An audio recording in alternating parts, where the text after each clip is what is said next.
환영합니다. 오늘 여러분과 함께 읽은 이 말씀을 가지고 I am 시리즈 두 번째 말씀입니다. 나는 세상의 빛이다 라고 하는 주님의 말씀의 의미를 함께 나누고자 합니다.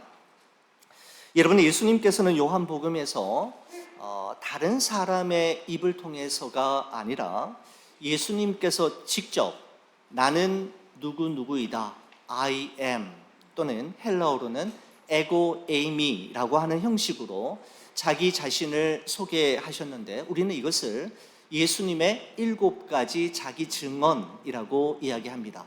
예수님께서는 당신을 이렇게 우리에게 소개하셨습니다. 나는 생명의 떡이다. 나는 세상의 빛이다. 나는 양의 문이다. 나는 선한 목자다. 나는 부활이요 생명이다. 나는 길이요 진리요 생명이다. 나는 참 포도나무이다 라고 말씀하셨습니다. 예수님께서 말씀하신 7가지 자기 증언들 가운데 오늘은 여러분과 함께 나는 세상의 빛이다 라고 말씀하신 예수님의 말씀의 깊은 의미가 무엇인지 함께 말씀을 통해 나누고자 합니다. 여러분, 예수님께서 나는 세상의 빛이다 라고 말씀하셨던 이 말씀의 배경이 되는 때는 유대인들의 3대 명절 중에 하나인 초막절 때이었습니다. 여러분, 요한복음 7장과 8장과 9장은 서로 깊은 연관성을 가지고 있는데, 요한복음 7장 2절에 보면 이와 같은 말씀이 있지요. 유대인의 명절인 초막절이 가까운지라. 바로 이 초막절을 배경으로 하여 바로 예수님의 두 번째 자기 증언이 시작이 되었던 것입니다. 이스라엘 백성들은 모세의 인도를 따라 430년 동안 애굽에서의 종살이하던 삶을 정리하고 드디어 출애굽하게 됩니다.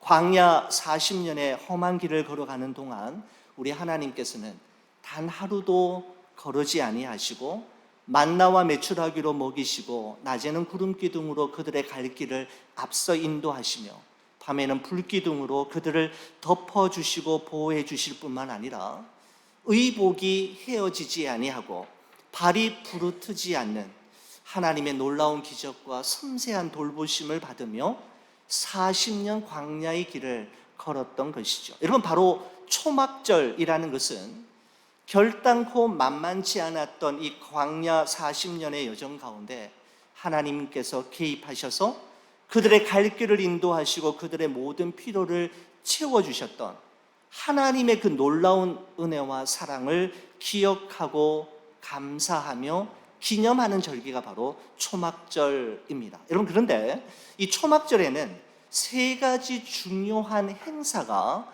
진행이 되었다고 하죠. 여러분, 첫 번째는 이와 같은 예식입니다. 초막 예식이라고 저는 정리해 보았습니다.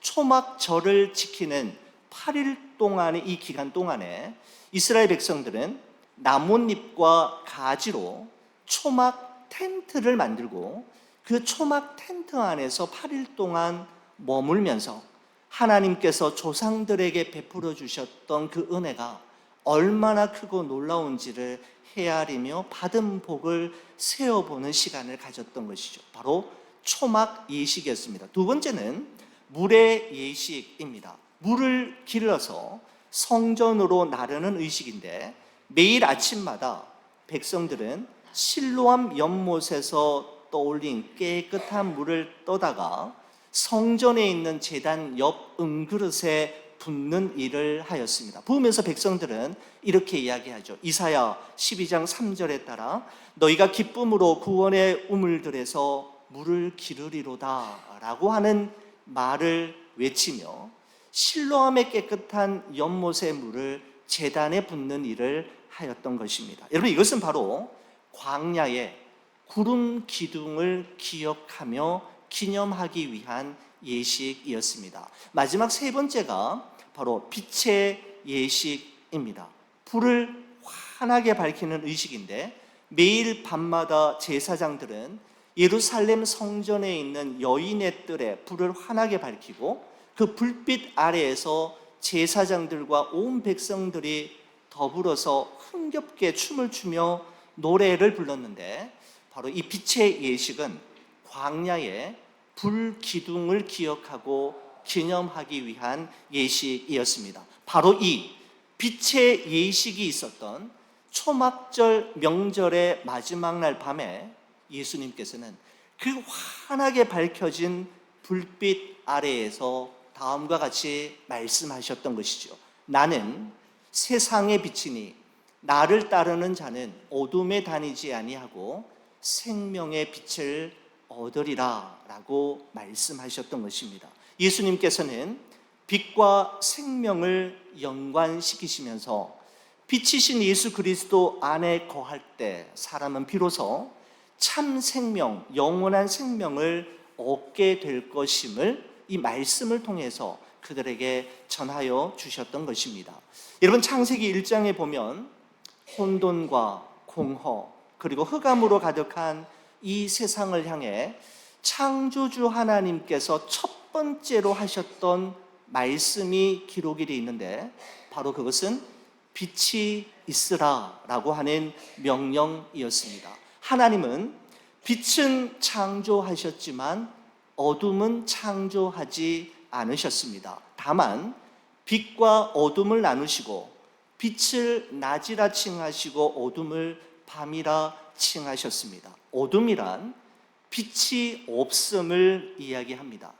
빛이 없음이 어둠이듯이 빛이신 예수님이 없는 곳에는 언제나 어둠이 깃들 수밖에 없는 것이죠. 여러분, 그렇습니다. 예수 그리스도가 없는 인간의 삶은 뒤엉킨 실타래와 같아서 혼돈과 공허 그리고 흑암으로 가득할 뿐이지만, 빛이신 예수 그리스도께서 그 한 개인의 삶에 개입하시고 한 인간의 삶을 조명하시는 순간 그에게는 새로운 인생의 챕터가 시작이 되는 것이죠.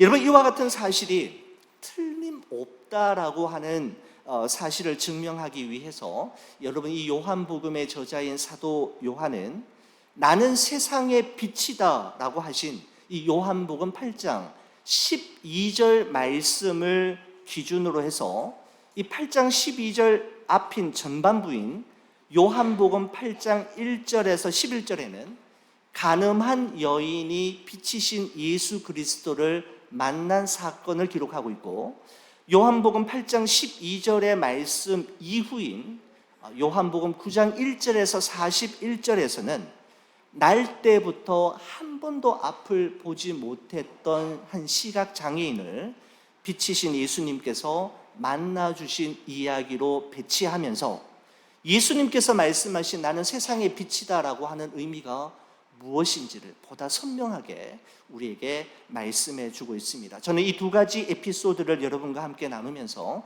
예수님께서 말씀하신 자기 증언, 나는 세상의 빛이다 라고 하는 이 말씀의 의미가 무엇인지 좀 구체적으로 한 걸음 더 들어가 보도록 하겠습니다. 여러분, 첫 번째는 이런 이야기죠. 간음한 여인이 빛이신 예수님을 만나는 이야기가 요한복음 8장 1절에서 11절에 기록되어 있습니다.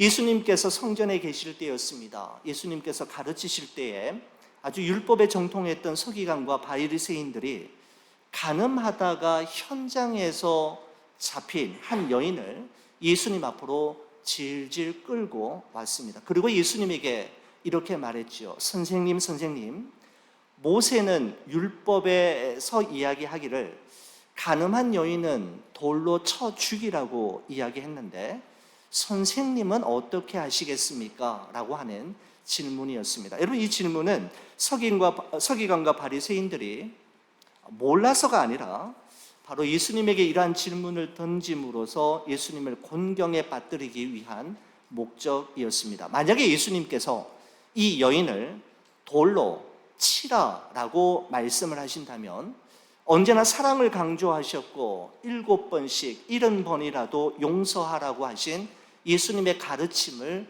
정면으로 위배하는 말이 될 것입니다. 여러분, 하지만 반대로 예수님께서 그 여인을 돌로 치지 말라라고 하신다면 모세의 율법을 따르지 않는 것으로서 유대 사회에서 더 이상 발을 붙일 그 공간을 잃어버리게 되는 것이죠. 예수님께서 어떤 결정을 내리시더라도 함정에 빠질 수밖에 없는 그런 상황에 놓이게 되었던 것입니다. 진퇴양난의 위기로 모인 예수님께서는 그때 아주 특별한 행동을 하셨던 것을 우리가 기억합니다. 여러분 한번 보시겠습니까? 요한복음 8장 6절. 그 예수님의 특별한 행동이 무엇이었는지 한번 보시겠습니까? 8장 6절 마지막 부분에 보시면 이렇게 되어 있습니다.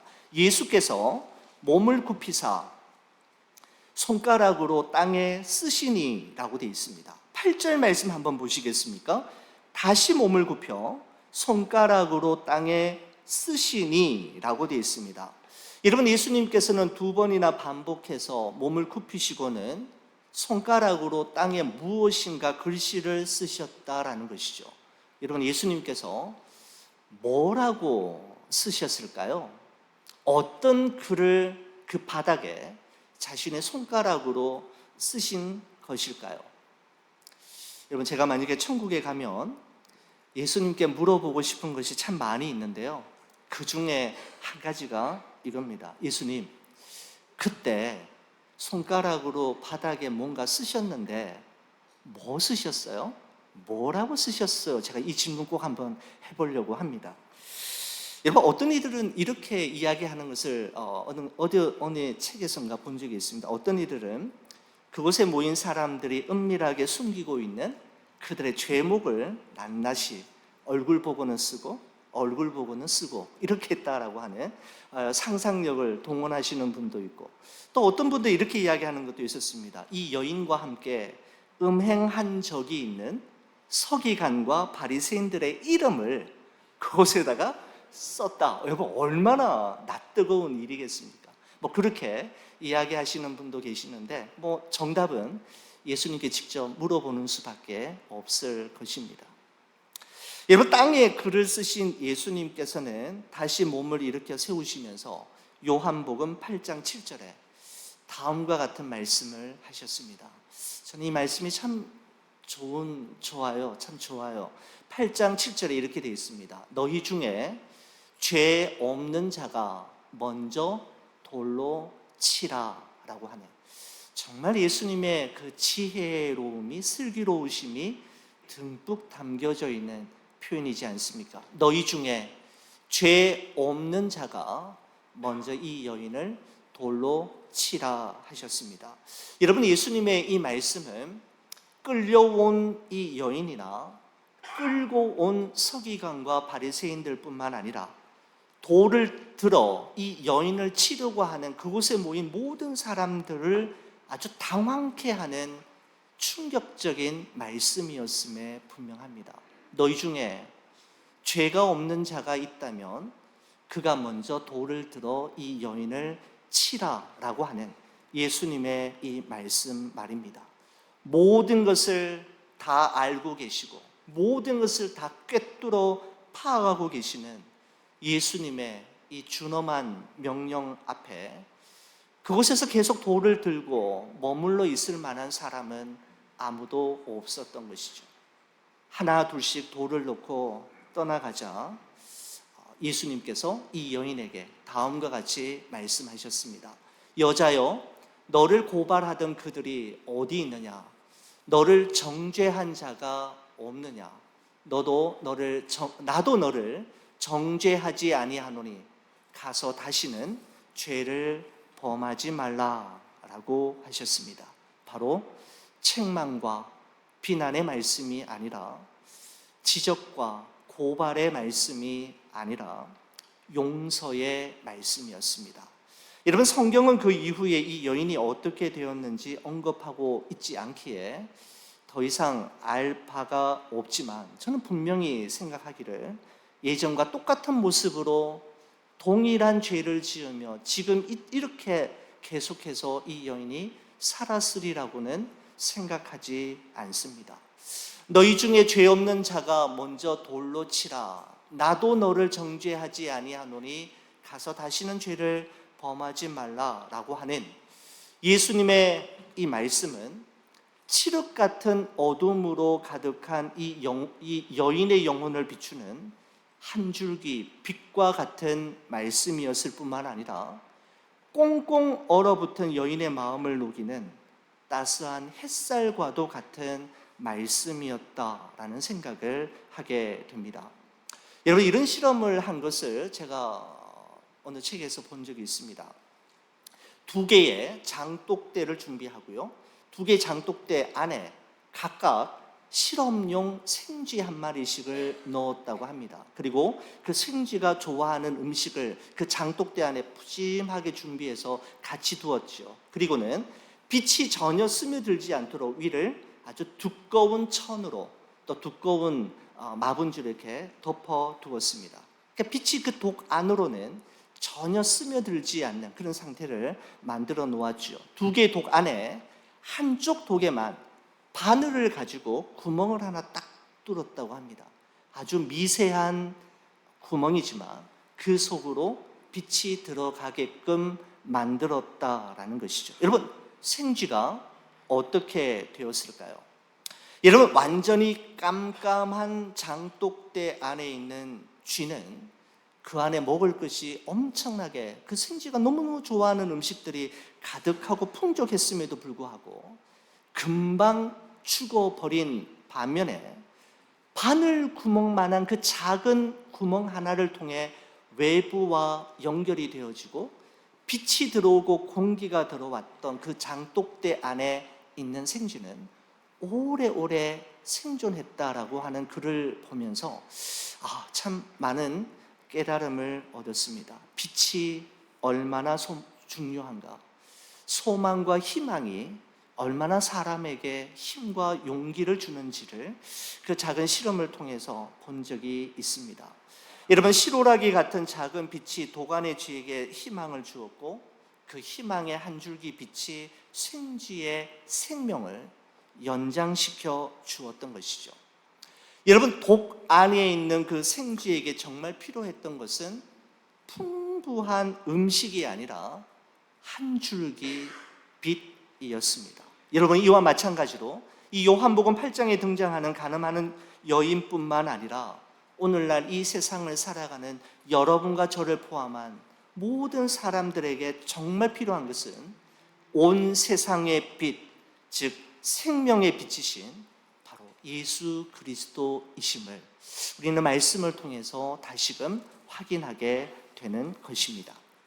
여러분, 예수님께서 나는 세상의 빛이라고 하신 말씀을 사도 요한이 독자들에게 보다 정확하게, 정직하게 설명하기 위해서 사도 요한은 요한복음 9장에 또 하나의 예수님께서 행하신 중요한 기적 하나를 담고 있습니다. 그것은 태어날 때부터 지금까지 단 한 번도 빛을 보지 못한 채 흑암과 절망 가운데 살아가는 한 시각 장애인을 빛이신 예수님께서 만난 사건을 기록하고 있는 것이죠. 여러분, 요한복음 9장은 예수님과 함께 길을 걷던 제자들이 한 시각 장애인을 보는 순간 예수님께 질문하는 것으로 시작이 되었습니다. 제자들이 이렇게 예수님께 이야기했죠. 예수님, 저 사람이 태어날 때부터 맹인이 되어서 저렇게 불행한 삶을 살아가고 있는 것은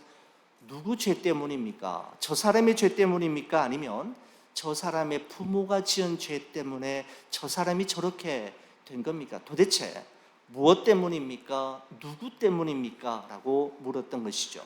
여러분, 우리말 속담에도 보시면, 두 번째 이 사건인데, 또 우리말 속담에도 보시면 콩 심은 데 콩 나고 팥 심은 데 팥 난다 라고 하는 속담이 있지 않습니까? 심은 대로 거둔다 라고 하는 의미인데, 착한 일을 하면 상을 받고 나쁜 일, 못된 짓을 하면 반드시 벌을 받게 된다라고 하는 바로 인과응보의 세계관이 담겨져 있는 속담이지요. 여러분, 인과응보의 세계관은 동서양을 막론하고 이 세상을 살아가는 대부분의 사람들, 아니 모든 사람들의 마음속에 있는 공통적인 견해입니다. 여러분, 예수님 당시 유대인들도 그랬지요. 질병이나 장애가 생기거나 아니면 고난이나 어떤 사고를 당하게 되면 그 원인이 무조건 죄 때문이다, 죄의 결과로만 해석하는 한 가지 고정된 해석학적 틀을 가지고 있었던 것이죠. 그 하나의 틀로 자신에게, 남들에게 일어나는 모든 일들을 다 평가하고 해석했던 때가 바로 그때이었던 것입니다. 여러분, 제자들의 질문에 대해 예수님께서는 전혀 새로운 해석을 그들에게 제시하셨습니다. 3절 말씀인데요, 우리 이 말씀 저와 함께 같이 한번 읽어주시겠습니까? 예수께서 대답하시되 이 사람이나 그 부모의 죄로 인한 것이 아니라 그에게서 하나님이 하시는 일을 나타내고자 하심이라. 아멘. 누구의 죄 때문도 아니라는 것이죠. 이 사람이 보지 못한 채 태어나서 이 험난한 세상을 이렇게 불행하게 살아가게 되고 있는 것은 그 사람의 죄도 아니고 그 부모의 죄도 아니라 이 사람을 통해, 그리고 이 사람을 통해 하나님께서 하시고자 하시는 일, 이루시고자 하는 바가 있음을 말씀하고 있는 것입니다. 여러분, 그러니까 예수님께서는 고통의 문제를 인과 응보의 틀로 해석하신 것이 아니라 하나님이 하실 일, 즉 하나님의 섭리와 경륜의 관점으로 바라보셨던 것입니다. 제자들은 누구의 죄 때문인지, 누구 때문에 이렇게 되었는지에 관심이 있었지만 예수님의 초점은 무엇을 위한 고난인지, 하나님께서 이 일을 통해 이루실 일이 무엇이며 이 사람을 통해 하시고자 하는 바가 무엇인지를 보는 관점으로 이 사람을 바라보았던 것입니다. 여러분, 저는 이 말씀을 묵상하면서 예수님과 제자들 사이에 오고 가는 대화를 유심히 듣고 있던 그 시각장애인, 그 시각장애인을 한번 생각해 보았습니다. 부모의 죄 때문에 내가 이렇게 험난한 세월을 지내왔던 건가? 나의 죄 때문인가? 고민하고 고통하고 있던 그에게 예수님께서 누구의 죄가 아닌 그에게서, 그를 통해 하나님께서 하시고자 하는 바가 있기 때문에 일어난 일임을 이야기하셨을 때 아마 그의 마음속에는 한 줄기 강렬한 소망의 빛이 스며들고 임하게 되었을 것입니다. 여러분, 그러면서 아마 그는 다윗의 이 고백을 생각하지 않았을까 생각이 됩니다. 우리 이 말씀 저와 함께 같이 한번 읽어주시겠습니까? 주께서 나의 등불을 켜시며 여호와 내 하나님이 내 흑암을 밝히시리이다. 아멘. 그렇습니다. 여러분, 이 시각장애인은 자신이 넘어진 그 자리에서 나의 등불을 켜시고 내 흑암을 밝히시리는 오직 하나님이라는 사실과 그 하나님께서 나를 통해 하실 일과 이루실 일이 있음을 발견할 수 있었던 것이죠. 넘어진 자리, 쓰러진 자리가 새로운 사실을 발견하는 자리가 되었던 것입니다. 여러분, 그래서 저는 이 표현이 제 마음속에 요즘 많이 남아 있습니다. 넘어진 자리는 발견하는 자리입니다 라고 하는 이 표현 말입니다. 넘어진 자리에서만 비로소 보이기 시작하는 것이 있고, 넘어진 자리에서만 비로소 들려지는 소리가 있기 때문이지요. 바로 이 시각장애인은 넘어진 그곳에서 예수님을 만나게 되었고, 예수님을 만남으로 자신을 향한 하나님의 섭리와 경륜이 있다라는 사실을 발견하는 순간 칠흑같이 어두웠던 그의 마음속에 강력한 소망의 빛이 임하게 되었던 것입니다.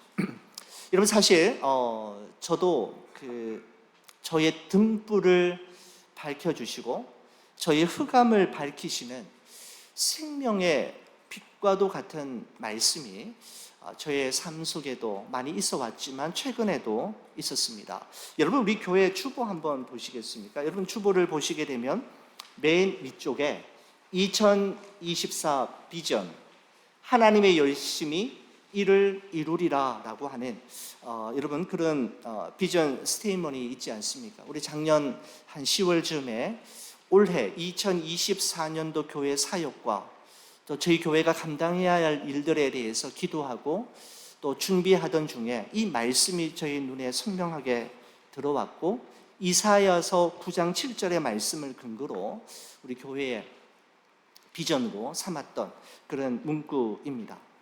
여러분, 그런데 우리 한 해가 시작되어진 지 이제 8개월이 여러분 채워졌지 않습니까? 벌써 3분의 2가 지나가는 시점에서 한번 저희 삶을 지나온 8개월의 여정을 한번 돌아보는 시간을 가졌습니다.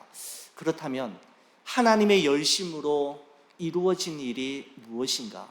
지난 8개월 동안에 하나님께서 하나님의 열심으로 이루신 일이 무엇인가를 돌아보면서 사실 딱히 생각나는 일이 없었습니다. 오히려 간절히 기도하고 기대했던 것들 중에서 이루어지지 않은 것으로 인해 제 마음이 참 무거웠고 어두웠으며 실망이 되기도 했던 것이 사실이었습니다. 여러분, 그런데 어느 날 제가 매일 성경 9, 10월호 여러분 우리 로비에 준비가 되어 있습니다만은 그 매일 성경 큐티 책을 복음사에서 픽업하기 위해 갔던 날, 거기 있는 이제 사모님이 저에게 이제 책 한 권을 미리 주시는데, 제가 책을 보면서 책을 뒤를 이렇게 한번 보았습니다. 그랬더니 여러분, 큐티 책 뒷면에 다음과 같은 성경 구절이 새겨져 있었습니다. 2024년 비전은 하나님의 열심히 이를 이루리라 이고, 이 큐티책 뒷면에 뭐라고 되어 있었느냐 하면 열왕기하 19장 31절의 말씀이 기록되어 있었습니다. 여호와의 열심히 이 일을 이루리라. 정말 비슷한 표현이지 않습니까? 제가 이 말씀을 보는 순간 이게 소름이 이제 끼쳤습니다.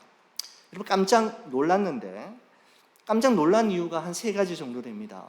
먼저는 이사야 9장 7절에만 이 말씀이 있는 줄 알았는데 열왕기하 19장에도 동일한 말씀이 기록되어 있었다라는 사실을 그때 발견하면서 제가 깜짝 놀랐고요. 두 번째는 무엇인가 하면 하나님께서 올해에 우리 교회와 우리 성도들에게 주신 하나님의 비전, 하나님의 약속이 아직도 유효하구나, 하나님이 기억하고 계시는구나 라고 하는 메시지로 저에게 이 말씀이 다가왔기 때문입니다. 하나님이 잊으신 것 같고 하나님의 열심으로 이루어진 일이 없어 보여서 어두웠던 제 마음에 이 말씀이 임하는 순간 강력한 한 줄기 빛이 비치게 되었던 것이죠. 여러분, 또 하나는 이것입니다. 이 말씀이 아직 4개월이 남았으니 기대하고 기도하라 라고 하는 의미로 저에게 또한 다가왔기 때문입니다. 제 안에 이 말씀이 임하는 순간 제 안에 있던 어둠은 물러가고 소망의 빛이 점령하고 있는 것을 느끼게 되면서 과연 하나님의 말씀이 빛이구나 라는 사실을 다시금 깨닫게 되었습니다. 사랑하는 우리 교회 여러분, 여러분의 삶의 여정 가운데서도 여러분의 등불을 켜시고 여러분의 모든 흑암을 밝히실 빛과 같은 생명의 말씀이 여러분의 삶 속에 끊임없이 비춰지고 공급되어지기를 주의 이름으로 간절히 축원을 드립니다.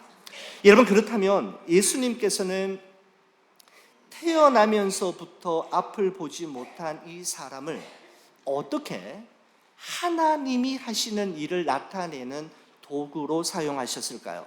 여러분, 성경책 한번 보시겠습니까? 요한복음 9장 5절 말씀 보시면 이렇습니다. 내가 세상에 있는 동안에는 세상의 빛이로라. I am the light of the world 라는 표현이 바로 예수님께서 요한복음 8장 12절에 하셨던 말씀이 여기에서 동일하게 기록되고 있는 것을 볼 수가 있는 것이죠. 바로 예수님은 세상의 빛이시며 흑암과 절망으로 가득한 이 세상에 참 빛과 새 소망을 주기 위해 이 세상에 오셨다라는 사실을 이 시각장애인이 실로암 연못에서 눈을 뜨는 사건으로 통해 선명하게 보여주셨던 것입니다.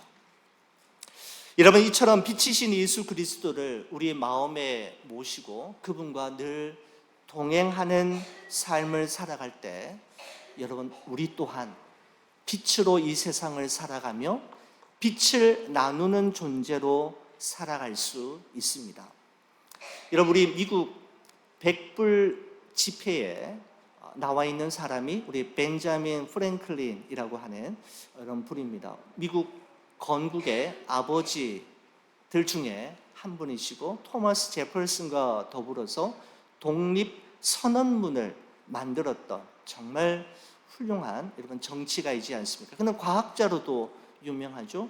번개가 치는 날 그 번개를 통해서 전기를 발견했던 사람, 그리고 피뢰침을 발명했던 사람이 바로 프랭클린입니다. 여러분, 이 프랭클린이 필라델피아에서 살았는데 이 정치인이고 참 마음이 착한 신실한 그리스도인인 그는 이 필라델피아 사람들, 시민들을 위해서 어떤 일을 하면 좋을까 늘 그것이 그의 질문이었고 관심이었습니다. 여러분, 그러다가 생각 끝에 그가 예쁜 등 하나를 준비해서 자신의 집 앞에, 집 밖에 입구에 높은 선반을 만들어 놓은 후에 그 위에 등을 올렸습니다. 그리고 밤새도록 불을 밝히는, 등불을 밝히는 여러분 그런 일을 하기 시작했습니다. 여러분, 처음에 동네 사람들은 참 이상하게 생각했습니다. 아니, 등불은 집 안에 둬야지, 집 안을 밝히기 위한 것이 등불인데 저것을 저렇게 밖에 저렇게 두었어야 되겠나, 저것만큼 정말 낭비하는 일이 어디 있나 라는 생각들을 하게 되었고 이구동성으로 비웃기 시작했죠. 여러분, 그런데 한 달, 두 달이 지난 후 사람들은 뭔가 달라지기 시작하는 것을 깨닫게 되었습니다. 집 밖에 등불을 두니까 밤에 골목을 지나가는 사람들이 넘어지거나 길을 잃어버릴 필요가 없고 범죄율이 확실하게 줄어들었을 뿐만 아니라 어두운 밤을 걸어가는 여인들의 그 불안함과 두려움의 그 정도가 급격하게 떨어지게 되었다라고 하는 것을 발견하게 되었지요. 그리고는 이거 정말 좋은 아이디어다라고 생각해서 그 필라델피아 프랭클린이 살고 있는 그 마을의 사람들이 저마다 등 하나씩을 밖에다가 두고 밤을 보내게 했는데 이로 말미암아 가로등이 시작이 되었다고 합니다. 빛을 나누기를 원했던 프랭클린과 그 지역 마을에 의해서 이 세상에 가로등이 탄생하게 된 것이죠. 여러분, 그렇습니다. 빛을 소유하고 있는 사람, 빛을 머금고 있는 사람은 자연스럽게 그 빛을 비추게 되어 있고 그 빛을 다른 사람과 나누기를 주저하거나 아까워하지 않게 되는 것이죠. 여러분, 에베소서 5장의 말씀에 보면 다음과 같은 말씀이 있는데요, 저와 같이 한번 읽어주시겠습니까? 너희가 전에는 어둠이더니 이제는 주 안에서 빛이라. 빛의 자녀들처럼 행하라. 빛의 열매는 모든 착함과 의로움과 진실함에 있느니라. 아멘. 전에는 어둠이었고 어둠에 속한 자였으며 어둠을 따라 움직였던 존재였지만 이제는 생명의 빛이신, 그리고 세상의 빛이신 예수 그리스도를 우리 안에 모심으로 우리도 빛이 되었고 빛의 자녀가 되었음을 우리에게 말씀하고 있습니다. 사랑하는 우리 성도 여러분, 우리는 세상의 빛이신 예수 그리스도를 우리 마음에 담은 사람, 생명의 빛을 간직한 사람입니다. 이 한 주간도 여러분과 제가 머무르는 그곳에, 여러분과 제가 그곳에 있음으로 인해 더 밝아지고 더 환해지고 더 웃음이 넘쳐나며 소망과 기쁨이 넘쳐나므로 빛의 사람으로, 빛의 자녀처럼 행하는 여러분과 저의 삶이 되기를 주의 이름으로 간절히 축원을 드립니다. 기도하시겠습니다. 하나님 아버지, 감사합니다. 세상의 빛으로 또 생명의 빛으로 이 세상에 오셔서 또 우리의 마음속에 거하심으로 우리 또한 빛으로, 빛의 자녀로 이 세상을 살아갈 수 있게 해주신 것 참으로 감사합니다. 세상에 비치신 예수 그리스도를 우리 마음속에 늘 모시고 그분과 함께 동행함으로 우리의 삶 또한 빛의 잔으로 빛의 열매를 맺으며 살아가는 삶 되게 하여 주옵소서. 빛을 간직한 사람, 빛을 머금은 사람으로 이 빛을 다른 사람들과 함께 나눔으로 이 세상을 더욱더 빛나게 만드는 그러한 그리스도인으로 살아가는 우리 모두가 되게 하여 주옵소서. 주께 감사드리며 예수 그리스도의 이름으로 기도 올리옵나이다. 아멘. 우리 자리에서 일어나